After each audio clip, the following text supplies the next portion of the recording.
नाली कोठे सी कोई पक्की थां उथों ही एक बनी है। मैं झूठ पे मारा चाहिए क्या फिर आ वेख लो बच्चे 6-7 ने काकियां एक बच्चा है।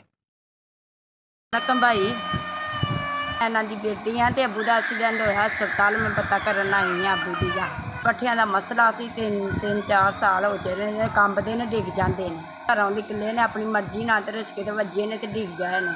ਅੱਗ ਤੇ ਸੱਟ ਲੱਗੀ ਏ ਤੇ ਲੱਤਾਂ ਬਾਹਾਂ ਤੇ ਲੱਗੀ ਜਿਹਨੂੰ ਬੰਦ ਹੋ ਗਿਆ ਤੇ ਨਾਲ ਹੀ ਲੱਗੀ ਨੇ। ਸ਼ੇਖਪੁਰੇ ਲੈ ਕੇ ਗਿਆ ਸਾਂ ਤਾਂ ਖਰਚਾ ਬਥੇਰਾ ਹੋ ਗਿਆ ਭੈਣ ਭਰਾ ਚੁੱਕ ਕੇ ਲਾ ਲੈਣ ਤੇ ਹੁਣ ਸਾਡੇ ਕੋਲ ਕੋਈ ਚੀਜ਼ ਨਹੀਂ ਹੈ ਜੀ। ਕੱਲ੍ਹ ਦੇ ਬੜੇ ਪਰੇਸ਼ਾਨ ਨੇ ਨਾਲੀ ਵੀ ਨਵੀਂ ਲਵਾਉਣੀ ਹੈ ਤੇ ਕੱਲ੍ਹ ਦਾ ਬਹੁਤ ਹੋਇਆ ਖਰਾਬ ਹੈ ਤੇ ਸੱਟ ਲੱਗਣ ਨਾਲੋਂ ਪੁੱਠੀਆਂ ਸਿੱਧੀਆਂ ਗੱਲਾਂ ਕਰਦੇ ਨੇ ਅੱਬੂ ਜੀ ਹਰੀ ਡਾਕਟਰਾਂ ਕੋਈ ਟੈਸਟ ਆਏ ਨੇ ਤੇ ਸਾਡੀ ਮਦਦ ਕਰੋ। ਸਾਨੂੰ ਨਹੀਂ ਕੁਛ ਆ ਵੀ ਦਿੰਦੇ ਹੈਗੇ ਪੈਸਾ ਧੇਲਾ ਕੋਲ ਕੋਈ ਨਹੀਂ।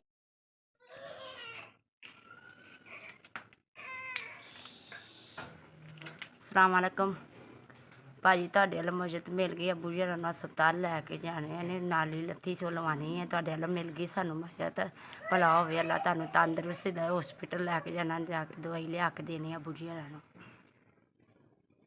ਤੁਹਾਡੇ ਵੱਲੋਂ 6000 ਰੁਪਇਆ ਮਿਲਿਆ ਸਾਨੂੰ ਅੱਲਾ ਮੀਆਂ ਤੁਹਾਨੂੰ ਤੰਦਰੁਸਤੀ ਦੇਵੇ ਹੌਸਪੀਟਲ ਲੈ ਤੁਹਾਡੇ ਵੱਲੋਂ ਪੈਸੇ ਮਿਲ ਗਏ ਨੇ ਤੁਸੀਂ ਕਿੱਥੋਂ ਭੇਜੇ ਨੇ ਜਿੱਧਰੋਂ ਭੇਜੇ ਜਿਵੇਂ ਭੇਜੇ ਤਾਂ ਅੱਲਾ ਤਾਲਾ ਤੁਹਾਡੀ ਅੰਮੀ ਨੂੰ ਤੰਦਰੁਸਤੀ ਦੇਵੇ ਤੁਹਾਨੂੰ ਦੇਵੇ ਅੱਲਾ ਤਾਲਾ ਤੁਹਾਡੇ ਕਾਰੋਬਾਰ ਵਿੱਚ ਬਰਕਤ ਪਾਵੇ ਭਲਾ ਹੋਵੇ ਅੱਲਾ ਤਾਲਾ ਤੰਦਰੁਸਤੀ ਦੇਵੇ। ਤੁਸੀਂ ਕਿੱਥੋਂ ਵੀ ਕੀਤੇ ਜਿਵੇਂ ਵੀ ਕੀਤੇ ਅੱਲਾ ਤਾਲਾ ਤੁਹਾਨੂੰ ਬਹੁਤਾ ਦੇਵੇ ਅੱਲਾ ਤਾਲਾ ਤੁਹਾਨੂੰ ਤੰਦਰੁਸਤੀ ਦੇਵੇ। ਤੁਹਾਡੀ ਮਦਦ ਦੀ ਸਾਨੂੰ ਬਹੁਤ ਜ਼ਰੂਰਤ ਸੀ ਬੜੇ ਦਿਨਾਂ ਦੇ ਪਰੇਸ਼ਾਨ ਸਾਂ ਅਸੀਂ ਅੱਲਾ ਤੁਹਾਨੂੰ ਖੁਸ਼ ਬਾਤ ਰੱਖੇ।